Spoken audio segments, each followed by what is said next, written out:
Hey everybody, welcome to another edition of our Lion Fight Zoom chats. Really excited by this edition. Of course, I have Nathan Corbett with me, but more importantly than either one of us, it is the double champ, Steve Walker. He is the Lion Fight reigning world super cruiserweight champion. And on March 12th on UFC Fight Pass, he will be defending his North American super cruiserweight title against Brian Collette. Steve, so good to see you again. It's been way too long. Yes. Let's start off with the big thing right in front of it. You've got Brian Collette, about 32, 33 fights worth of experience, guy who's roughly the same size as you. But do you foresee the inevitable, and of course, following your nickname, of the opportunity of putting him to sleep? Yes. Good question.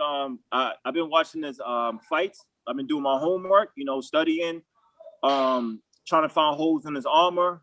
I found a few holes in his armor. I could touch base on it, but I don't know if you're gonna watch the tape and probably, see it. But mostly, I want to test his gas tank. I know that Glory's a 3-round fight. Lion Fight is 5 rounds, so the pace is different. As Thai fighters, we start slow but pick it up. But me being explosive, I think I'm gonna test his gas tank by putting the pressure on him. This fight, because we've been working on something called invade and conquer. So invade means you invade somebody's space. You make them like whenever they miss, like hitting you, you make them pay. That's by conquering their body, by do some damage. It could be an elbow, it could be a kick. So that's our strategy for Brian Collette: invade and conquer. Nathan and I've been talking about your style. I don't know if there's a word for it, because I think it is solely Steve Walker's style. I don't think there are many guys who could emulate you, because you are incredibly athletic, and you have the long limbs, and you can do some incredibly unorthodox stuff. Does that still follow suit with this, a little bit of a new game plan? Will you still have all that kind of, I guess what we would just call the Steve Walker approach? Yeah, well, with the Steve Walker approach, I'm never going to ban that. That's how I fight. I'm very slippery. I do creative stuff in the ring. Some stuff that you be like, did this guy take Taekwondo or something? But yeah, I'm definitely not going to ban it. I'm going to fight long. Muay Thai's all about fighting long. I understand that he's ranked number 8 in Glory, and this is Muay Thai, not kickboxing. So like Carnage always say, hey, be the furnace. Go in that fire and you throw them elbows.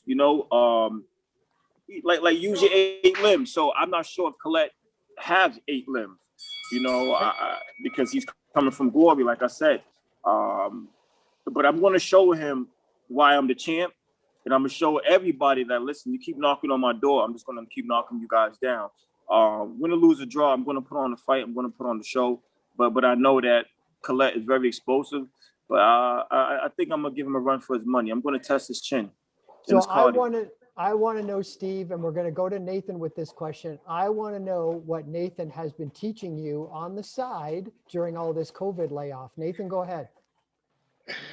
Oh, awesome to see you, Steve. Good job. Good job. 2 things I just want to say is, firstly, I love the mentality around, people are knocking at my door, and that's what happens when you're the champ.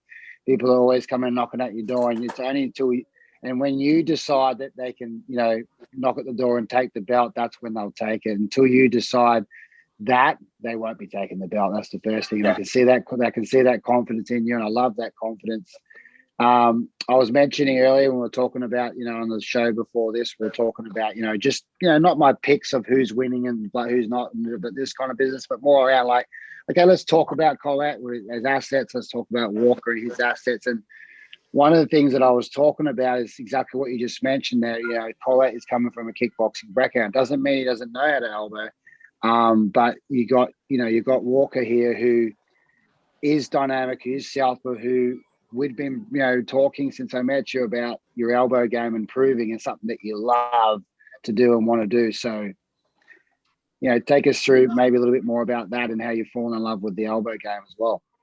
Well, Muay Thai is definitely based upon, kick-ins, elbow strike, using your short range weapon when it's time to use it, which is consider your knees and your elbows. So it's all about, finding your distance and knowing your range. this fight right here, I definitely want to get dirty. You know, I want blood to be shed. You know, I want to go out like a warrior and really, really like cut somebody with my elbows, because I feel as though I have to send a message out there. You know, a lot of people like, oh, he's not a good fighter. He don't got no boxing. He's getting easy fights. Well, you know, Lion Fight gave me somebody that's in their 30s with wins. You know, you might as well call him a veteran because he has more fight than me. But I believe that my IQ would be better than his. So with this fight, I've been practicing a lot of like close range stuff, like clinching a lot and popping that elbow whenever there's an opening. And like you always say, Carnage, a lot of us up and coming new guys, we don't really throw elbows. We kind of like kickbox. You know, you see a lot of punching and kicking, you know, or we'll hit somebody and instead of staying on them, we'll back up. Well, this fight, I'm not backing up. I'm going to smother him. I'm going to be in his face. I'm going to make him feel uncomfortable, you know? And then when you make somebody feel uncomfortable, that's when you find that opportunity to take them out, you know? Yes. I love that. That's exactly how it is. And that's talking from a champ to a champ right there. I love that mentality. Like we also was talking about, you know, your unique system of fighting, your unique style, which you're never going to change that, which is beautiful. You know when to be long, you know when to go in, you know when to be dynamic and explode with jumping head kicks. Your rhythm's a little bit different. Collette, you know, obviously has the same height as you. I guess that's not going to really be a factor and an issue. When I used to fight taller guys, you know, I didn't used to use some of my techniques versus shorter guys. I'd use different techniques. Do you feel like there's certain things you might not use? You don't have to give away what they are, but is there things that you would change the fact that you are coming up against someone, you know, as tall as you, if not maybe, I don't even know the height difference, if it's the same or a little taller? Well, things I would change is I won't let them set the tone. Usually when fighters, another fighter set the pace, then you end up fighting their fight. I don't want to fight his fight. So my mentality is changed. Like, listen, you set the tone. Anywhere Lion Fight send you is your house. You know, these people that's coming to fight you are guests. You don't let no guest disrespect you.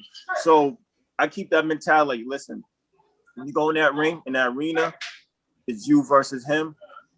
And I can't let him come out, you know, with the victory. So I'm just going to fight him long because he has great boxing. I'm not going to take that away from him. His boxing is super, you know. But I'm going to teep him. I'm going to teep his thighs, let him feel uncomfortable, and then I go for the strike. I'm doing a lot of feints because he's the type of person, like, you do this, he shells up into that high guard. Yeah. You shell up in that high guard, that's when these come home. Boom, beautiful. You know? Yep. So I'm sneaking in the window. These little bad boys come in the window in this high guard. So I'm going to his house, and I'm going to break into his house. I'm just going to break him down. You know, and that's my goal is because I watch all his fight. I'm studying him. He tends to shell up. He tends to run out of gas between the second and third round because he give it all in the first. So I'm still doing my study, and I don't think he ever fought a lefty. Yeah. See, I could go either way, left or right. And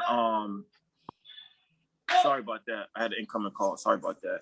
I could fight left or right, and I don't think he's prepared for what I have. I don't think he fought nobody like me. Sorry, Scott. A few things I just wanted to point out there that you spoke about. Well, firstly, is there's definitely a change in mindset and attitude around that. You know, you're going to fight, like you're coming, even though you always were doing that. It seems like there's another level of you that's come forward with conviction.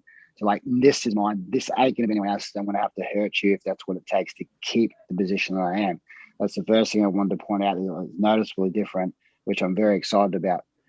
Secondly is when you're talking about fighters shelling up, the kickboxing style of shelling up and fighting behind your guard, that's where they do go wrong in a Muay Thai fight. And your technique is the actual right technique for that, which is the upper elbow. And the fact that you did suggest or did say that you're a southpaw is such a dividing difference against, you know, an orthodox fighter. Even if he has nice long hands, your legs are so long and you kick so well. So either way, I feel like, you know, you've got a lot of things there in your favor, of course. the job has to still be done. But the most important thing I want to push out before Scott's going to say something is that your mindset. I didn't know you well before. I'm getting to know you more, but there's definitely a shift in intensity. So good job. Definitely. I think with my team behind me to kind of give me confidence, but most of all, I love watching your little skits on Instagram. I try to study some of your moves on YouTube and also on your page of how you you throw your little short hooks, but sometimes it turns into an elbow. So I try my best to mimic a little bit of your style. I'm being honest, but I believe your little skits of when you talk and how to break down things and telling fighters. I think some of your skits give me confidence, and I'm like, you know what? I want to be that furnace. I want to be in the fire. So that's why today when I got on this interview, I use your words. So you know that, hey, listen, you do have an audience. So I'm getting goosebumps right now. I'm shivering. I'm telling you, man. Like my coaches, Jake, Bill, they go hard for me. They support me. They build my confidence. We try new things, but at the same time, you still got to have that level-head mind where you're calm. Because sometimes your mind could play tricks on you. Like, damn, do you really think you're going to win? Well, what if he knock you out? Are you going to be embarrassed? Are you going to get up? So I have all these little stuff in my head, but then I go on your page and then it'll just calm me down. Like, you know what? I am a killer. Like, I could do this. So thank you. Well, thank you, Steve. And I say those things because how you're thinking and how you're feeling is where I used to be too. And the reason why I say these things and they imprint on people, and the reason why I actually even get on Instagram or social media and say anything is for that exact reason, because I've been in the fire. I've felt the anticipation. I've felt the anxiety. I've felt the self-doubt. I've listened to the thoughts of self-doubt and have to overcome them and conquer them. So I've been there from that experience. So it gives me the most warm, chilling, and exciting feeling to know that I can pass that energy forward to champions like yourself. And I'm just really excited to hear that for myself personally, excited that you've embodied that. And man, Scott, this is going to be a killer fight. Well, I like the fact that Steve has picked up a lot of those things from you, Nathan, but I think it plays into the fact that Steve's, he views you as an icon, but I think in turn, there's a lot of people, a lot of young kids in the Boston area that look to Steve as an icon. He's been a real leader in the community there. And I just wanted to point that out that, Nathan are an icon to Steve, but I think Steve's got a lot of young guys and girls that look up to him in some tough neighborhoods in Boston. And I think they're using him as a beacon of hope and what can come for them if they, stay on the right path and stuff. So I love the way it's kind of panned out for both of you. Thank you. Thank you. No, that's exactly right, Scott. That's beautiful. It's about handing the flame down. That's what's happening here. If I can hold it down to Steve and Steve holds it down to the next, generation, the next person, next person. We just everyone's just uplifting everyone. So it's beautiful. Definitely. And it's a plus too, because like I said, I have about 4 new guys here. That's from the streets that decided to come to the gym. They're doing strength and conditioning class, so the gym's always getting constant enrollments. And people are always in my direct message like, hey, I want to go to the gym. I want to box. I'm like, hey, we don't box. We do kickboxing and we do Muay Thai. So you got to pick which one you want. And then they'll tell me that they want to do Muay Thai. And then they come, they give it a try. They like it. Then they sign up. So it's funny you said that from you passing me the torch and me shining the light on the community. Like, hey, look, follow the light. Like, come to the gym. This could be another way of an escape. So I think that's definitely we are icons for that, No, I love it. We're going to see Steve Walker in action in the main event, March the 12th, Lions Fight 64 on UFC Fight Pass. The first opportunity for the whole world live streaming to be able to see Steve Walker, the world and North American Super Cruiserweight champion, and he will be the main event that night. Steve, thank you so much for your time. We look forward to seeing you very soon. And Nathan, we'll talk to you soon. Thanks to everybody for joining us again this week, and we will talk to you all soon. Anytime. Peace. Thanks, Steve. Appreciate your time, buddy. Anytime. Bye, Carnage. Thanks. Bye. Thanks.